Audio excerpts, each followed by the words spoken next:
Welcome to the Driver's Line. I'm Greg. And I'm Jordan. And today, we've got a conversation for you. Yeah, our conversation is inspired by reality television today. That's right. Yes.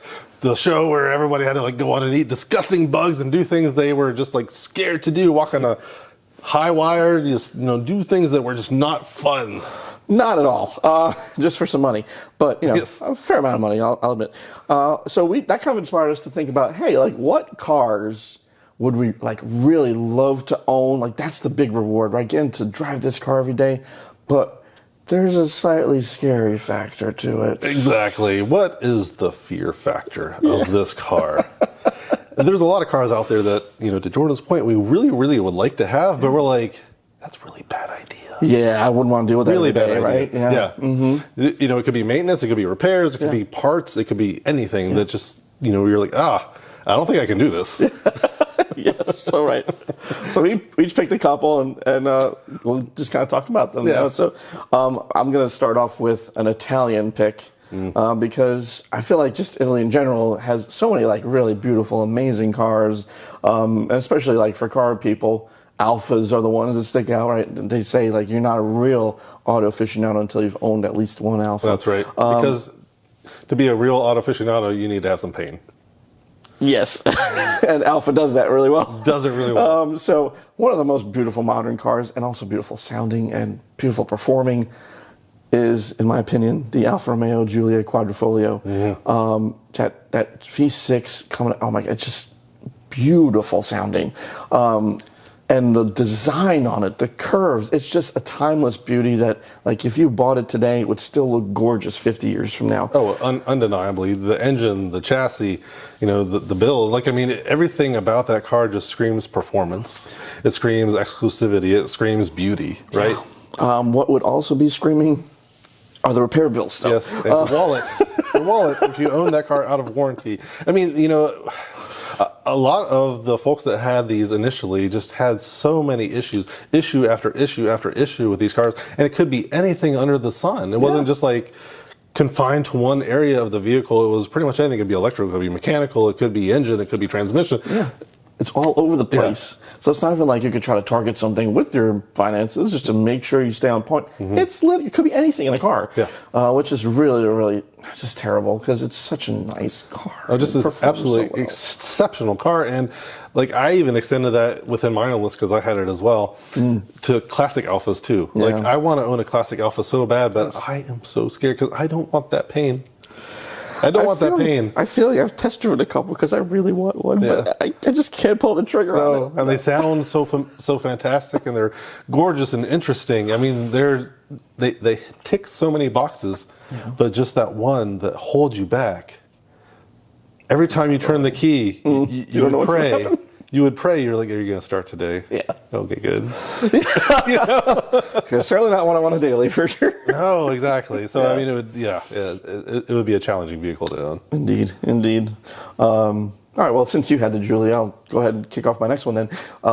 And this one is also a car I've really wanted to own, but I just can't pull the trigger on it.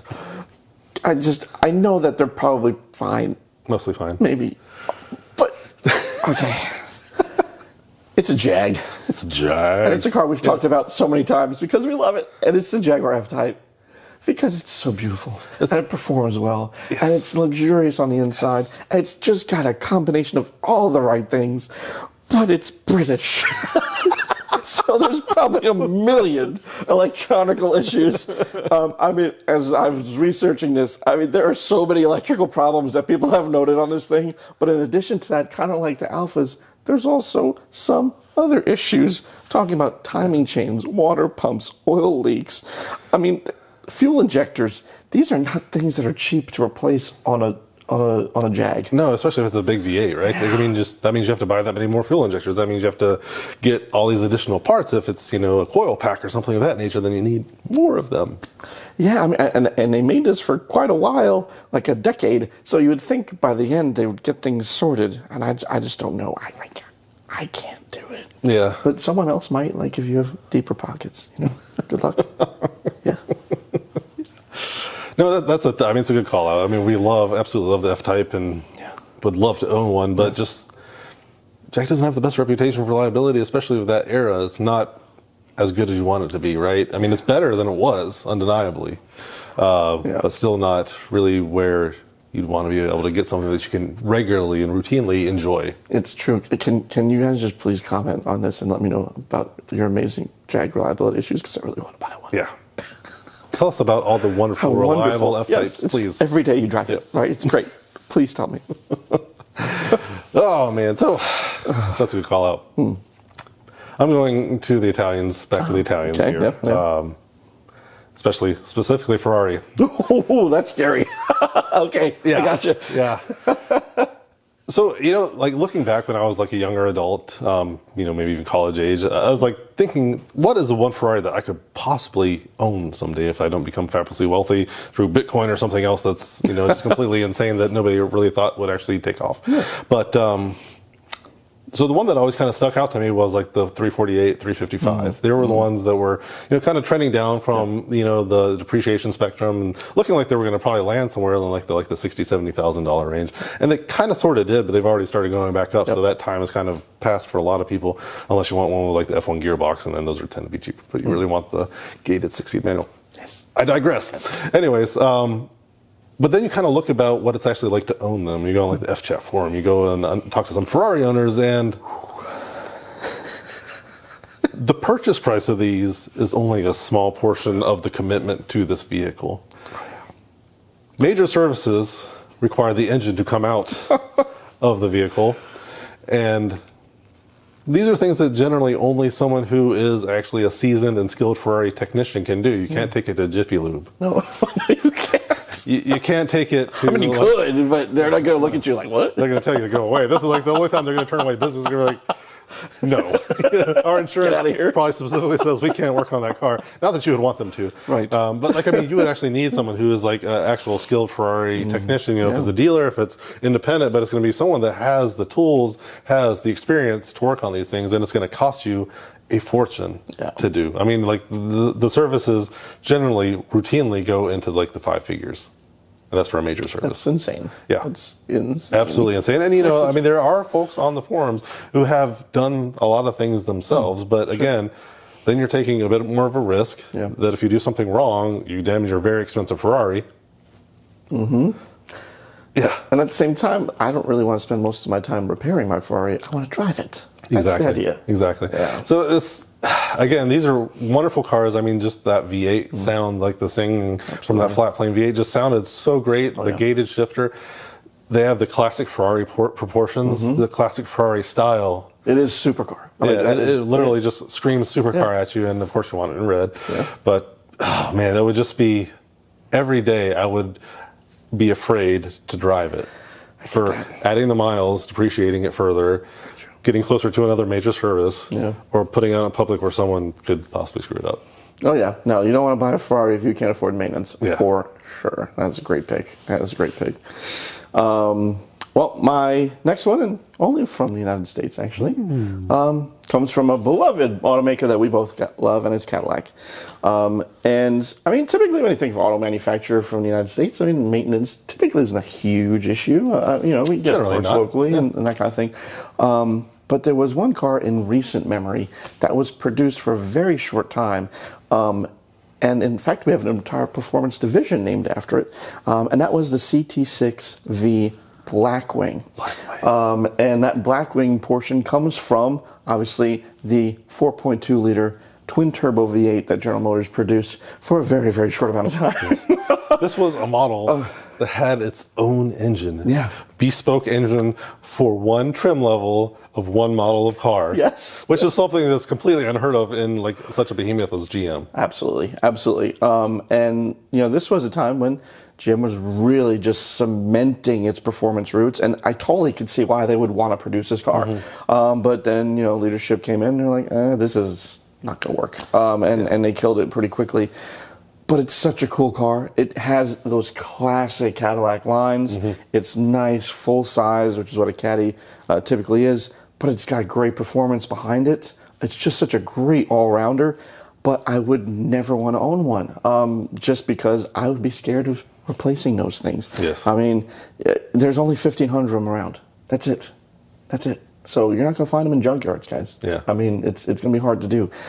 So, you know, you're probably better off getting something like a CTSV, but it's just not nearly as unique. Right? No, not at all. I mean, I think it's a wonderful vehicle. I mean, exceptional car, the CT6V Blackwing. Just really, really cool, well done and well executed. But owning a car with a bespoke motor is just a bad place to be, frankly. I mean, just from parts availability, cost, all of these things. Someone who knows how to work on it, right? Like, I mean, this isn't going to be something that shows up every day at your Cadillac dealer. Right. You take it to an independent, they're probably never going to seen one. Nope. Yeah. So, I mean, these are just the challenges you're going to have to face if you decide to choose one of these. Yeah, I've been tempted to buy them, but no, I just can't do it. Can't do it. What's kind of funny is my next car is a Cadillac as well. Oh, wow. Okay. Yeah. So, my next car is a Cadillac from a little bit a while ago. Okay. This is one that, even today, if you try to go on eBay and buy the taillights for it, you better be ready to sell a kidney. Oh, yeah.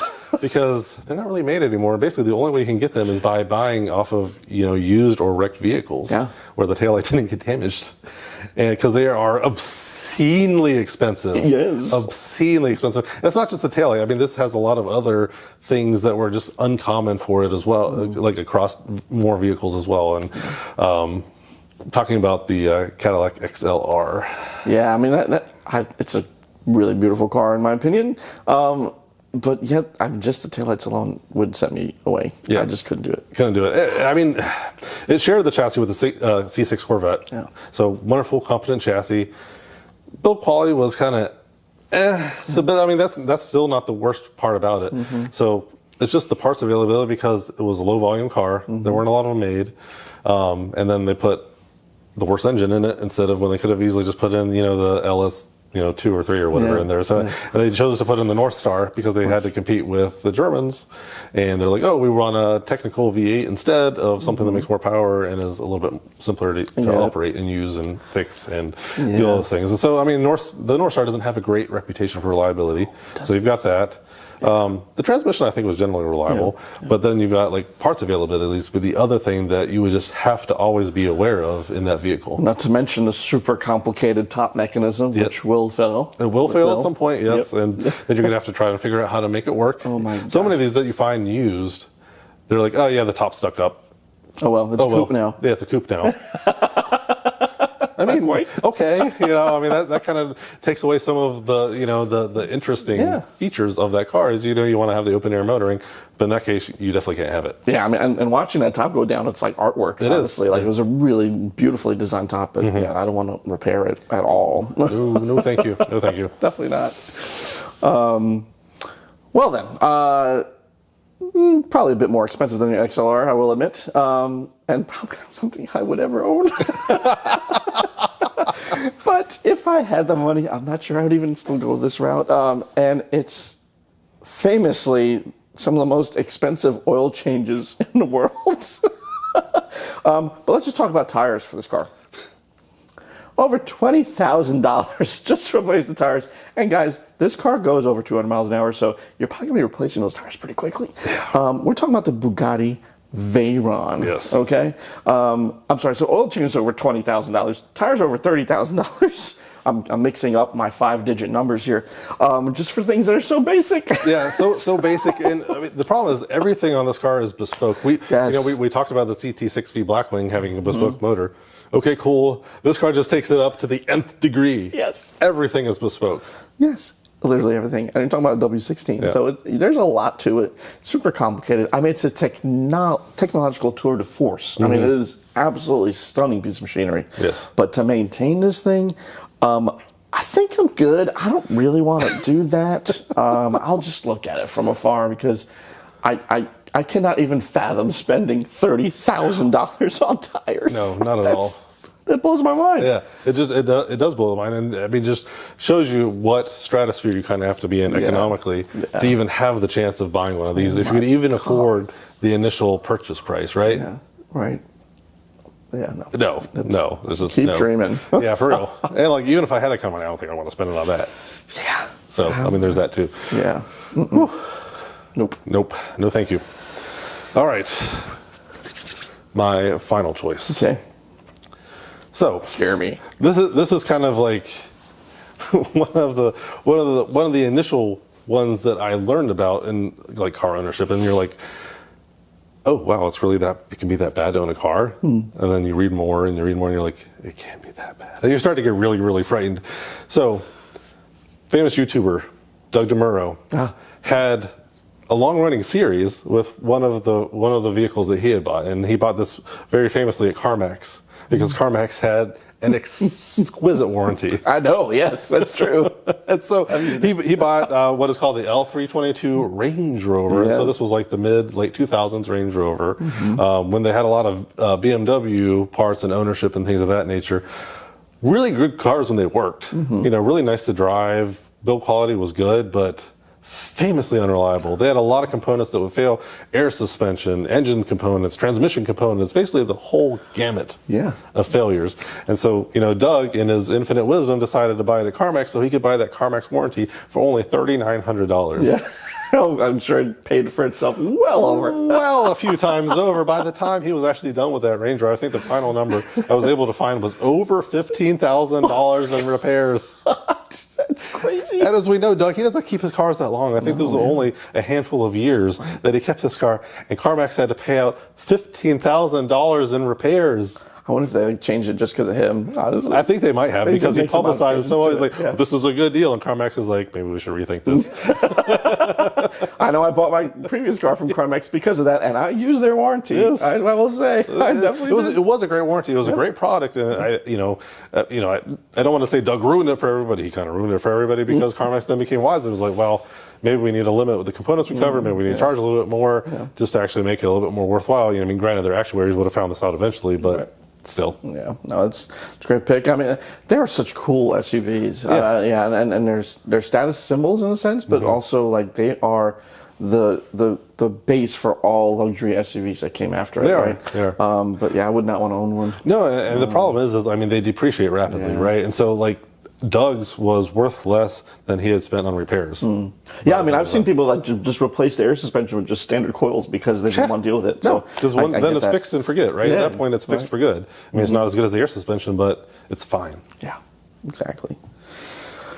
All right, my last one hits a little close to home. Ooh. Now, there's a brand that's typically known for great reliability for performance cars. Don't talk about Herman like that. You just sold him. He was more reliable than this one. Oh. It's my other car. It's my 987 Boxster S. Now, it has famously, a select few people have complained about the IMS shaft bearing issue. That has never been talked about on the internet ever at all. Now, there's a great debate about this. Porsche fanatics will defend it to the hills and say it's really just like 1% of all cars it's happened to. It's not that big of a deal. You just got to keep your eyes on it. And you know what? There's aftermarket fixes for it. So next time you replace the clutch, go ahead and replace the IMS bearing with it, and you'll be fine. You'll be good to go. I did that. Research, I found one that had the IMS bearing replaced with the aftermarket unit. And I was like, this is great. I'm going to drive out to Virginia, take it back. And you know what? For a year, it did great. But, little announced to me, that bearing was actually not replaced. It was replaced by an OEM part. So, driving around in the mountain roads, I took care of this car. I did. The IMS failed and cracked a hole in the block. Right now, it's still in the shop since October. It's now almost June. Getting an engine replacement, I will say. And we did replace it with an aftermarket one, and it's a 911 engine. It's giving me some opportunities. Coming to the channel in a review in the future whenever the shop gets done with it. Oh my God. Come on, guys. Please. You're killing me. We'll do the 3.6 Boxster review. That's right. Yeah, I think Greg wants me to call it the Boxster R because it has a slightly larger engine there. Yes. It has more horsepower, and obviously I still can't stay away because the car itself is such an awesome car. It's got a front trunk, it's got a back trunk, it's versatile. It can take me to the mountains. It's a super balanced chassis. So it's I'm great. gonna throw that link to the Porsche camping trip. Yes. So like it still worked. You know, I've driven stuff like as that failed, I was like, maybe I'll just try something else. You know, and I dabbled in a couple other ideas, but I just kept coming back to this chassis, and that's what really kills me about it. Is like, just for these few small issues, it has such a great sounding engine, great performance. It just kills me. I mean, I don't know if I'd change my mind in the past. I do have some hesitation about it now. But you know, I'm in it now. I'm in it to win it. So You're definitely in it. Yeah. So I would just say, if you're getting one of these, even if I guess it is replaced, I don't even know what you could possibly do to verify without taking the engine out. But just kind of be aware. You know, buyer beware. It's tough. I mean, you know, it is that, you know, 1 to 2%, right? Yeah. And that's literally Lucky what me. it is. The problem is if you're in that 1 to 2%, it's a world of pain. It is an absolute world of pain, and you're going to be looking at basically a full engine replacement. Like, I mean, these can't even generally be rebuilt. You have to replace. No, they can't. And you know, I mean, the good thing about Porsches is that, you know, a lot of engines fit in other things, right? And so, in theory, you know, you can swap in the 911 engine into your Boxster or Cayman, and you know, do things that way, but it's going to cost you. it is going to cost me In a lot of different ways. Patience, money, lack of enjoyment from your Porsche. Yes, but you know, it is what it is. It is what it is. It's all right. I'll just drive around in the Jeep now. Anyway, It's a 6-cylinder too. Kind of the same. 4 wheels and a 6-cylinder. not even close. But And a convertible top. just stop. And a manual transmission. Not mine. Good old 3-speed. Oh, yeah. there you go. Well, those are our scary picks. Let us know what car has been on your radar, but you're just too scared to pull the trigger. That's right. Drop it in the comments. We think we found some frightening ones, but you might have one that even scares us a little further. Oh, for sure. So thank you so much for watching. We'll see you next time. Thanks for joining us on The Driver's Line. If you enjoyed this content, please like and subscribe to make sure you don't miss a thing.